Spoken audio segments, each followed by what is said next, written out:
I'm a little nervous, and it's not just because I have to give a speech in front of Cool Pete and all of his friends. And it's just been 37 years until, I'm all of a sudden giving a speech to my brother. So I want to start with first a huge thank you to Bud and Elaine and the whole Costume family for having us here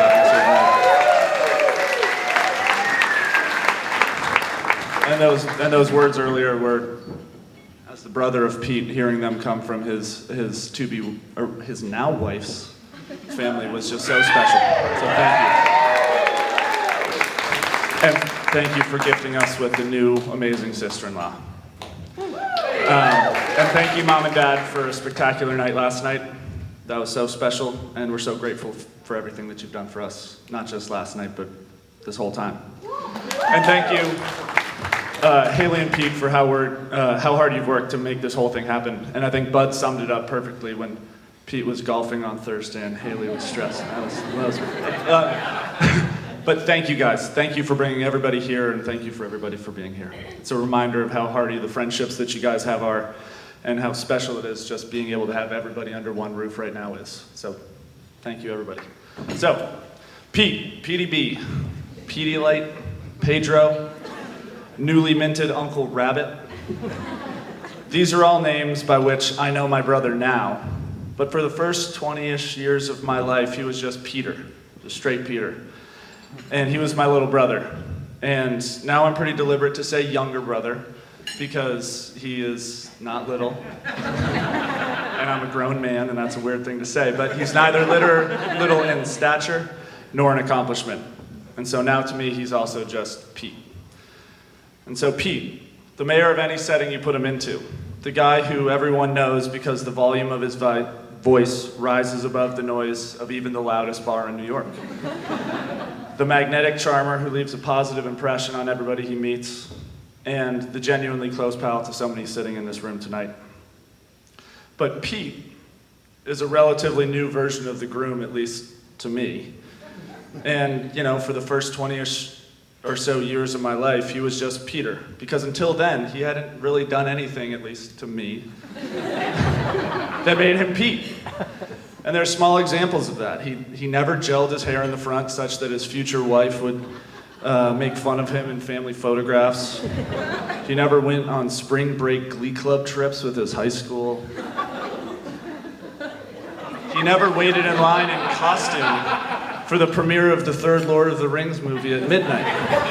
I did those things. Those were really cool things, and Pete didn't do those. He had his own. Thing.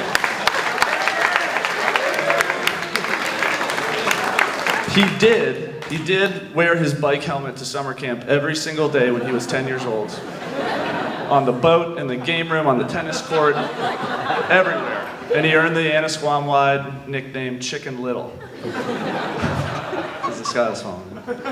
Looking back now, that's kind of cool. But at the time, the overall Big Brother assessment was Pete, not cool. And it's not that we had a bad relationship. We just had a 2.5-year age gap, and I was trying to figure out my own stuff and trying to be my own version of cool. And whatever those misguided standards of cool were, they did not involve Peter. Sure, when we were younger, we'd get into stereotypical fights, and I garnered a false sense of confidence, because when you're 7, it's really easy to beat up a 4-year-old. But in my mind, I'd established myself as superior and independent.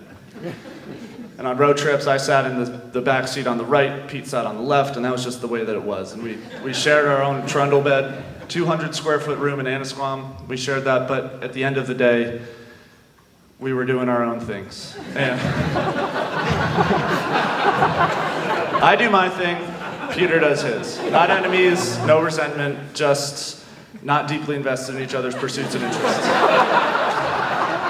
Unless we were playing knee hockey, and then watching Austin Powers afterwards, in which case there was a lot of just deeply cutting cuss words shared back and forth, and then the incessant questions to our dad of what the word Randy means. So, at least that's how it felt to me. You do your thing, I do mine. Peter went to Belmont Hill, I went to Roxbury Latin. Ooh. Yeah. And, feel free to ask any of, I was going to say these guys, the booers, the institutional differences. And you'll like this, because it's along the lines of some kids are really good at math, and some kids are pretty good at math, but can also beat you in hockey.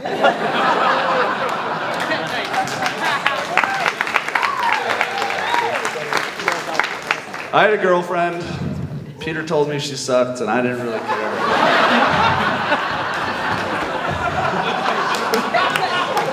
Pete was a really good athlete, and even if I thought I was better, I wasn't. And blinded by the idea of being older, better, cooler, or whatever the misguided pursuit was, Pete was just my little brother, not somebody who was doing a really tremendous job at growing up and thriving in the life that he was building around him. And I was ignorant to Petey B, the stud, blossoming in front of our eyes. Pete had surrounded himself with a tremendous group of friends who have all stuck by his side to this day. And I'm sorry, I'm going to forget some of you, but Odie, Smitty, Dumpy, Choate, Eags, Burnsy, Goody, Smitty, Nolsey. That's a crew. I don't think I had a single friend in high school that I called by their last name, let alone tacking Y onto the end of it. And as far as I was concerned, Peter didn't have a single friend in high school that had a first name. You know, on December 25th, most notably Peter Burneff's birthday, his phone would explode, and time to open a present, Peter, was met with, "Just 1 second, I'm responding to Smitty's birthday message." And Pete was accomplished in just so many ways coming out of Belmont Hill. He cared about his academics, and he worked his butt off to succeed. But I commend Mayor Pete for how he diligently built and fostered a great group of lifelong friends that whole time. So then Peter followed me to Georgetown, and that's when Pete, not Peter, Pete really started to come into focus. And that's when I realized that I could choose to and want to spend time with my little brother. To the extent that I had any ropes to show him, I was excited and proud to do so. And it turns that Mayor Pete had figured out the ropes all for himself. I'll never forget, I opened my phone and there's a picture of Pete in a Rhino's. Rhino's one of the top bars in Pop, I don't know, it's a popular bar. Wearing a Rhino's shirt, standing by the bar. I think he was 20 years old, but somehow he was guest bartending at Rhino's bar. Good on you, man.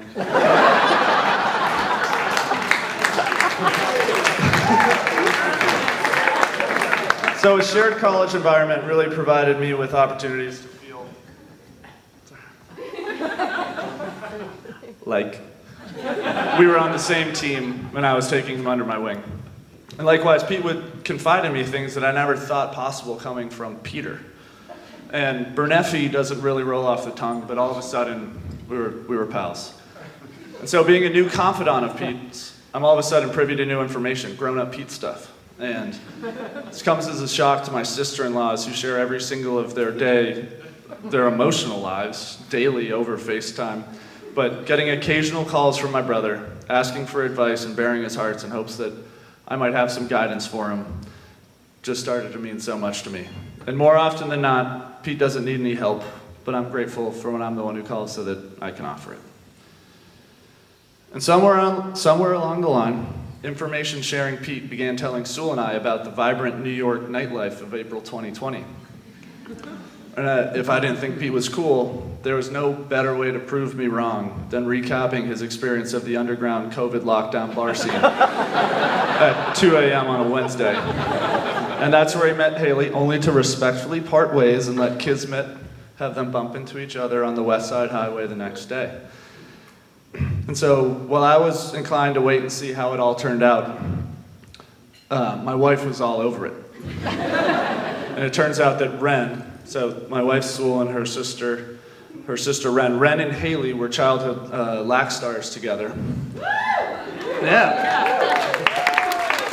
And one trip to Boston later, Hailey and Peter all of a sudden added to our kids' drama-free text chain, and they're in the mix. And that Pete and Hailey come to Boston, and Ren and Greg and Hailey and Peter going out to dinner, and I didn't even know they were around. So, and year one, she was staying at my in-laws' house for Thanksgiving, and she was part of the family from the start. And whether or not she knew it, we knew it, or at least hoped it. that she was in for the long haul. So Hailey, I'm so thrilled you're the one that I'm standing up here in front of today. You're genuine, kind, giving, and willing to make the effort, no matter how big or small, to embrace the people in the world around you. Specifically, you've made such an effort to meet and spend time with our family, and not just the checking the box, but taking the reins and being proactive to include yourself in your lives, in our lives, and make us feel included in your life. So, you planned a murder mystery for 2 weeks, and we all got to watch my parents feign Southern accents over dinner for 2 hours. Nobody had unleashed that side of them, but thank you for the effort. And, I don't think us Bostonians have seen Pete as much as we have since you two met. It's hard to rip Pete off the social carousel of New York City, but you've made a really, you have deliberately made family a priority, and thank you for that. For multiple years, to driving the support car for the PMC, to being so actively silly and generous with our kids. It stands out, and we're grateful. And amidst all that, you have a clear drive, work ethic, and are intrinsically motivated. And you and Pete share that, and I know that that's what's the foundation of the successful journey ahead. So, and on that note, we're almost at the end. Hailey, you're marrying a guy who works harder than anyone I know, and who wears his heart bigger on his sleeve than anyone I know. For Pete, those two things have the ability to combine in a dangerous way. And that is generally when he has not had enough to eat. But I've watched him. He ate his salad, and so we're on the right track. But, I know that you've experienced that, and I know you're patient and highly capable, and you can manage Hangry Pete. And those two things also combine into an intense passion to always be the best at what he's doing. I've never seen anyone take as many practice swings on the golf course as Pete, only to banana slice a drive and then colorfully explain to everybody else who will listen why he did that.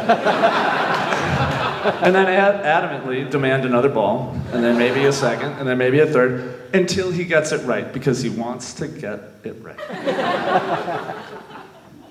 And so this intense passion does also have the ability to backfire. We're so close. Pete is the only person I know who to have been excused from a youth tennis tournament at age 12 on account of coarse language and improper handling of a tennis racket. Our very own McEnroe Jr. But all of that intensity and passion is fueled by somebody who cares so hard, both to the benefit of himself and to those around him. Pete was up at 6 a.m. and home at 10 p.m. most days during high school summers working for Gentle Giant, making more money than I ever saw at that age. Pete double majored, got a 3.8 or a 3.9. It was higher than mine was. That's what I remember specifically about it. And he then forayed that French major into a job at a French bank where he ironically worked on the Spanish desk. He took night classes in finance at NYU to make sure that he could show up to work and be the best version of himself possible. And I've watched him apply that same ethos and determination to all of his relationships throughout his life, and most notably, the one that we're here to celebrate today. So Pete's the man. But let's not forget that my little brother is a half an inch shorter than I am. I still got that. And now, a family tradition since marrying Sewell has been, we've always had a song, and we didn't have a chance to do one at the rehearsal dinner, but it's a tradition. And at every close friend or family wedding, we have a song, and this one qualifies for both. And some of you may not know this. Beauty and the Beast is probably the other one. The Jungle Book is at the top. But number two on that list, The Little Mermaid was, Pete loved that when he was little. And so, let's toast to the couple with one of Pete's old favorite songs. And, well, nobody's, never mind.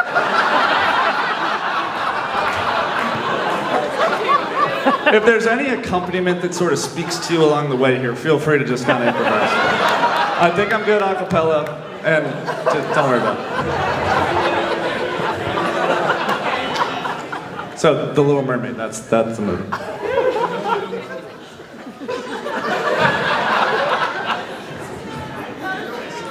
Look at this guy, his name is Pete. Tall, handsome, in finance, he's got size 12 feet. But what he needs is a girl with no diamond ring. They enter a bar, it's COVID lockdown, both seeking forbidden love on the town. Fate has a way, don't you think? These two have everything. They work hard, they have fun, they love family. New York now, but Boston before. You like babies?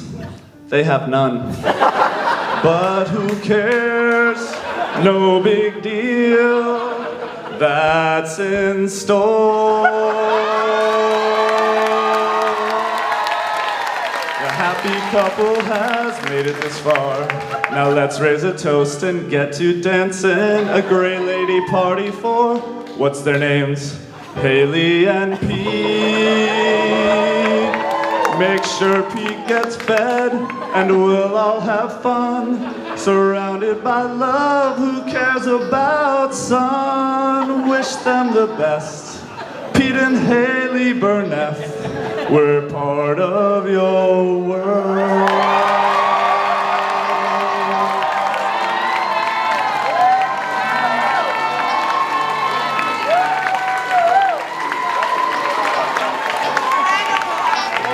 I think I'm gonna give him my job for the night.